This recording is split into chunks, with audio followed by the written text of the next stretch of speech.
Pardonnez-moi de vous écrire sous forme non manuscrite. Je suis française, je suis photographe, enfin, si l'on peut appeler ainsi quelqu'un qui passe le plus clair et le plus obscur de son temps à regarder. Je dirais même que c'est en partie grâce à vous que je suis entré en photographie. C'est bien le silence que j'observe. En décembre, je me rends au Chili, à Valparaiso entre autres, avec mon ami et mon compagnon de route pour ce voyage, René Tanguy. Il est photographe également, mais comme moi, il se tient en marge. Sa pratique est comme la mienne, en sourdine et discrète. Elle renvoie à un réel lointain, insaisissable, respecté, captant l'indiciel des lieux, leur mystère.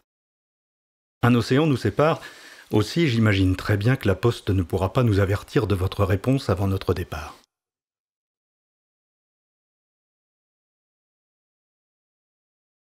La bouteille ainsi lancée à la mer, sans certitude que quiconque s'en empare jamais, peu importe après tout, l'aventure peut commencer.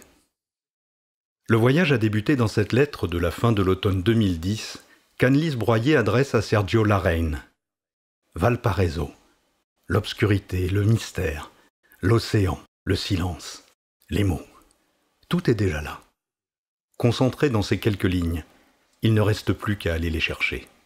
Là-bas, au Chili, la tête, le regard, le cœur faisant écho à Valparaiso, ce port posé à l'exact point de rencontre de l'enfer et du paradis, que les marins, survivants professionnels, prononcent toujours comme on lance une incantation magique.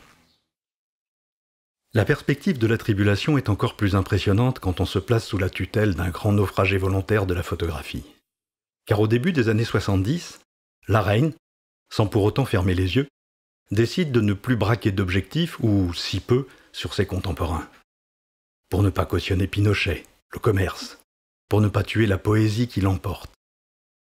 Inflexible et déterminé, ce monsieur Sergio, dont le livre Valparaiso, où les images fusionnent avec la prose de Pablo Neruda, a libéré l'œil et l'imaginaire de toute une génération. Comment résister à la mélodie entêtante de ces images dont l'air de rien dit tant, au chant profond de Neruda? Oui, il faut partir. Se défaire de soi pour comprendre l'absolue communion entre le port déchiré et ses vies excentriques. Y aller pour croiser ces hommes et ces femmes qui ne sont arrivés ni en haut sur les collines, ni en bas sur le port, et ont rangé leur infini, leurs fragments de mer dans un tiroir.